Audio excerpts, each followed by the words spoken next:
সহিহ বুখারী মুসলিমের এক হাদিস, ইসলামের ভিতরে ভারসাম্য থাকবে, অতিরঞ্জিত বাড়াবাড়ি করা যাবে না। আব্দুল্লাহ ইবনে আমর ইবনে আস রাদিয়াল্লাহু তাআলা এই হাদিস বর্ণনা করেন, নবী করিম সাল্লাল্লাহু আলাইহি ওয়াসাল্লাম একদিন এই সাহাবীকে ডেকে বলেন, আব্দুল্লাহ, এরা তো আব্দুল্লাহ ইবনে আমর ইবনে আস, ও আমার সাহাবী, আমাকে কি এই সংবাদ দেওয়া হয় নাই, আমাকে কি এই খবর দেওয়া হয় নাই তোমার ব্যাপারে তুমি সারা রাত ইবাদত বন্দেগী করো, দিনের বেলা রোজা রাখো?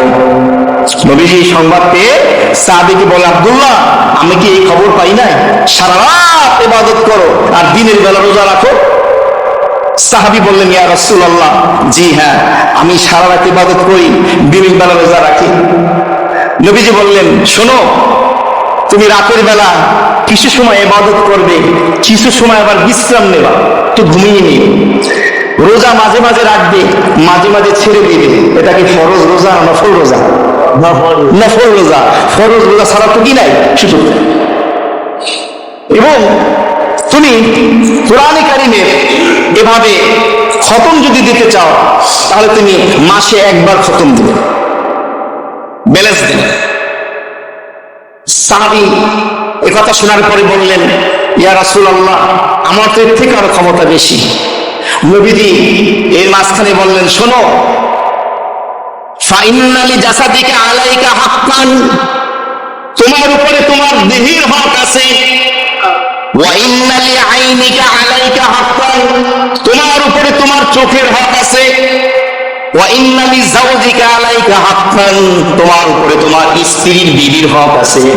ওয়া ইন্না লিজাওরিকা আলাইকা হাক্কান, তোমার কাছে আগত মেহমান যারা আসবে দেখা করতে, তাদের হক আছে।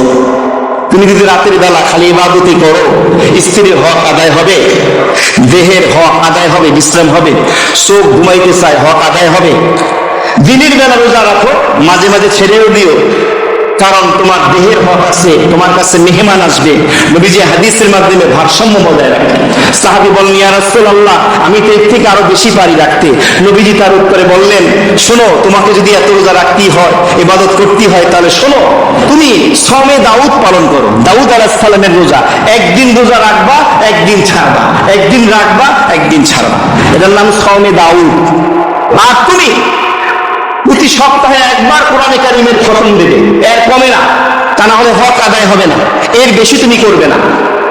মুহাদ্দিসিনে কেরামগণ বলেন, সহিহ বুখারী এবং মুসলিমের হাদিসের মাধ্যমে আল্লাহর হাবিব ইবাদতের ভিতরে ভারসাম্য দরকার আছে, অতিরঞ্জিত বাড়াবাড়ি এটা কি নাই, জায়েজ নেই, এটা বুঝিয়ে দিলেন। চমৎকার।